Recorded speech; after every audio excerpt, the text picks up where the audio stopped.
ძალიან მომწონს ხელი გავასვა ბრავო ამისთვის სიცხვილს თუ ეძახით იმ ადამიანს ვინც ბავშვობიდან თქვენ სახელს წარმოადგენს თან ძალიან მაგათ სიცხვილო თქვენ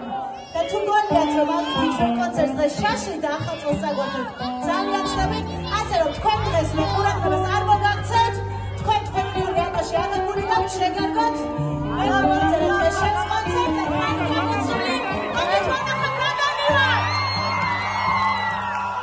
ასე რომ თქვენ აფულიც არიღეთ ამაში შეგარგოთ ახალი წერია შენ არა შენ არ იგე შენ